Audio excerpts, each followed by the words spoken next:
नमस्कार मित्रों। सभी का स्वागत है। हमने जो पहले चर्चा की थी कि आपको जनवरी से ही साइकोलॉजी के 2011 से फर्स्ट ग्रेड के 2011 से जितने भी प्रश्न बनते हैं वो सब आपको हमारे चैनल पर उपलब्ध करवाए जाएंगे। तो उसी श्रृंखला में आज हमारा पहला वीडियो है और आज से ही लगातार आपको वीडियो मिलते रहेंगे और इसकी पीडीएफ जो है वो आपको हमारे टेलीग्राम चैनल में मिल जाएगी।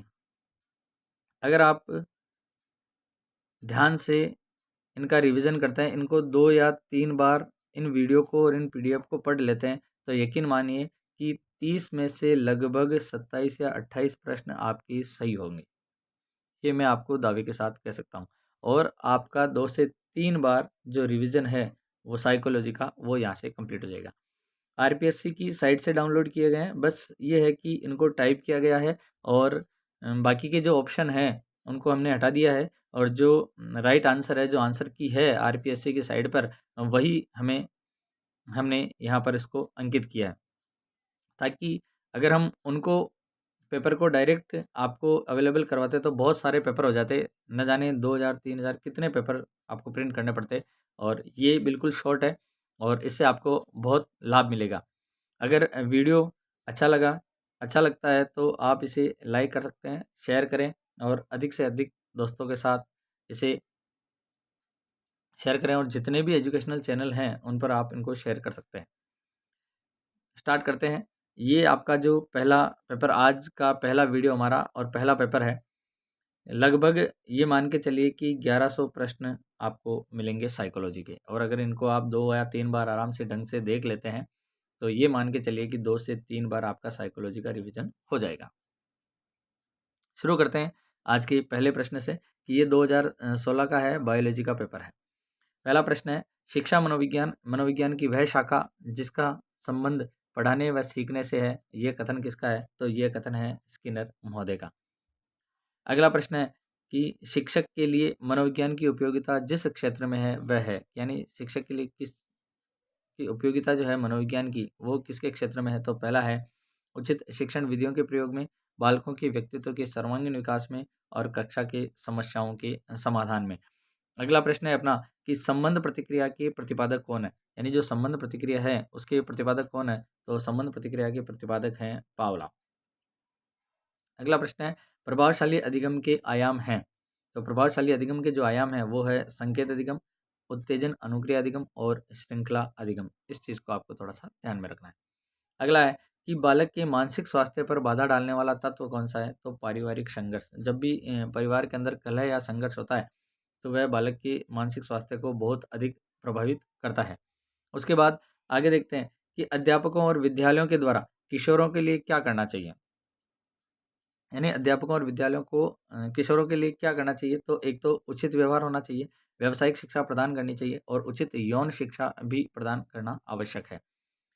आगे है कि कौन सा समूह अधिगम का तरीका है, यानी अधिगम के जो समूह हैं, अधिगम के जो तरीके हैं वो कौन कौन से हैं? तो एक तो प्रयोजना विधि है, परिचर्या है और विचार समिति है।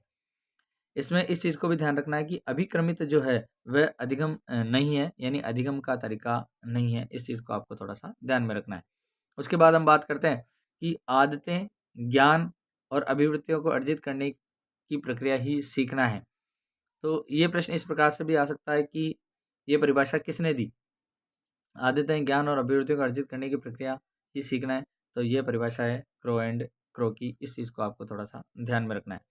अगला अपना प्रश्न है कि अनुदेशन सामग्री है, यानी अनुदेशन सामग्री के अंदर क्या क्या आता है? तो ऑडियो कैसेट है, मुद्रित सामग्री है, ट्रांसपेरेंसी, ये सभी अनुदेशन सामग्री है। परंतु ओवरहेड प्रोजेक्टर जो है वो अनुदेशन सामग्री नहीं है। इस चीज़ को बहुत अच्छे से ध्यान रखें।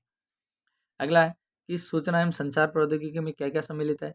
तो ऑनलाइन सीखना है, वेब बेस्ड सीखना है और एडुसेट के माध्यम से सीखना है। ये भी सूचना और संचार प्रौद्योगिकी में है। एडुसेट क्या है? तो एडुसेट एक उपग्रह है जो शिक्षा के लिए कार्य करता है।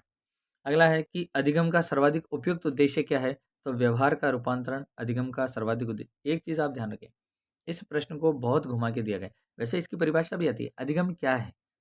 तो व्यवहार का परिवर्तन ही अधिगम कहलाता है। व्यवहार में जो परिवर्तन होता है उसे हम अधिगम कहते हैं। और यहाँ इसने दिया है इसका उद्देश्य क्या है, तो व्यवहार का रूपांतरण यानी व्यवहार में परिवर्तन। अगला है कि निम्न में से सीखने की प्रक्रिया का परिणाम, यानी हम जो सीखते हैं उसका परिणाम क्या हो सकता है। अभिवृद्धि है, संकल्पना है और ज्ञान है। परंतु अगर परिपक्वता आ जाए तो परिपक्वता सीखने की प्रक्रिया का परिणाम नहीं है। अगला प्रश्न है, संकेत अधिगम के अंतर्गत सीखा जाता तो पारंपरिक अनुकूलन सीखा जाता है। अगला है, सशक्त अभिप्रेरणा सीखने का प्रभावशाली घटक है। इसमें बालक क्या करता है, इसमें बालक शीघ्र ही सीखता है। इस चीज को आपको थोड़ा सा ध्यान में रखना है। अगला प्रश्न है, प्रेरक के अंतर्गत क्या क्या आता है, तो प्रेरक के अंतर्गत क्या क्या आएगा। प्रेरक के अंतर्गत प्रोत्साहन, आवश्यकताएं और प्रबल प्रेरणा, ये सभी प्रेरक के अंतर्गत। यानी प्रेरणा, प्रेरक कौन कौन से हैं? प्रेरित कैसे होता है, प्रोत्साहन से, आवश्यकता से और प्रबल प्रेरणा से छात्र प्रेरित होता है, यानी किशोर जो है वो प्रेरित होता है। अगला प्रश्न है, ये भी देखिए, वापस परिभाषा आ गई। किशोरावस्था बड़े संघर्ष, तनाव, तूफान और विरोध की अवस्था है। यह कथन किसका है या ये परिभाषा किसने दी, तो यह है स्टैनली हॉल का। एक चीज ध्यान रखें, परिभाषाएं 2 या 3 परिभाषाएं आएगी, तो परिभाषाएं जो इसके अंदर है आप सिर्फ उसे ही पढ़ें, ये आपके लिए बहुत सफिशियंट है। अगला है कि अभिक्रमित अनुदेशन के प्रकार हैं, तो रेखीय अभिक्रमित अनुदेशन, शाखीय अभिक्रमित अनुदेशन और मैथेटिक्स अभिक्रमित अनुदेशन।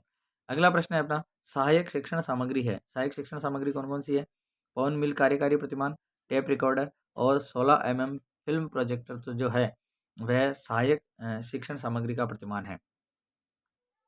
फिर है कि सत्य कथन, यानी सत्य कथन हमें छांटना है कि सत्य कथन कौन सा है, तो एक तो वायरस सॉफ्टवेयर का हिस्सा, ये सत्य कथन है।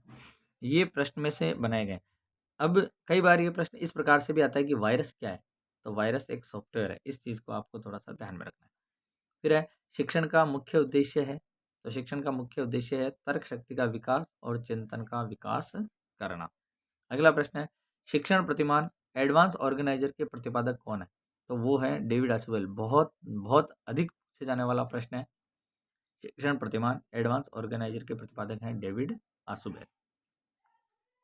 उसके बाद अगला प्रश्न है, ज्ञानात्मक पक्ष का अंतिम स्तर कौन सा है, तो ज्ञानात्मक पक्ष का जो अंतिम स्तर है वह है मूल्यांकन। फिर है, सामाजिक अधिगम आरंभ होता है किससे, संपर्क से। सामाजिक अधिगम जो आरंभ होगा वो किससे आरंभ होगा, वह संपर्क से आरंभ होगा। अगला प्रश्न है अपना कि बालक का मानसिक स्वास्थ्य निर्भर करता है। बालक का जो मानसिक स्वास्थ्य है वो किस पर निर्भर करता है, तो वह विद्यालय, परिवार और समुदाय पर बालक का मानसिक स्वास्थ्य निर्भर करता है। अगला प्रश्न है, ईमेल भेजने के लिए आपके पास होना चाहिए, ईमेल जो आप भेजते हैं किसी को उसके लिए आपके पास क्या होना चाहिए, मॉडेम और टेलीफोन होना चाहिए। टेलीफोन लाइन जो मॉडेम से संपर्क होकर कंप्यूटर के सीपीयू में जाती है। उसके बाद इंटरनेट कनेक्शन होना चाहिए और उसके बाद मेल प्राप्त करने वाले का ईमेल का पता होना चाहिए। ये बहुत इंपॉर्टेंट है। अगला है कि डाटा का उदाहरण। डाटा क्या है, जो भी हम कंप्यूटर के अंदर टाइप करते हैं, लिखते हैं, जो भी हम कुछ डालते हैं वह सब डाटा कहलाता है। तो विद्यार्थियों के नाम, रोल नंबर और अकाउंट नंबर ये सभी डाटा कहलाते हैं। अगला है कि मानसिक विकास के पक्ष, मानसिक विकास के पक्ष कौन कौन से, निरीक्षण, चिंतन और ध्यान, ये सभी मानसिक विकास के पक्ष हैं। अगला है कि शिक्षण सिद्धांत में निहित है,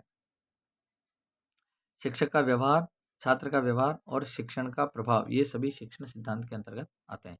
और इस पेपर का अंतिम प्रश्न है अपना कि अंतिम प्रश्न है अपना इसका कि समस्या बालक नहीं है, यानी समस्या बालक कौन सा नहीं है। जो मंदबुद्धि वाला बालक होता है वह समस्यात्मक बालक नहीं होता है।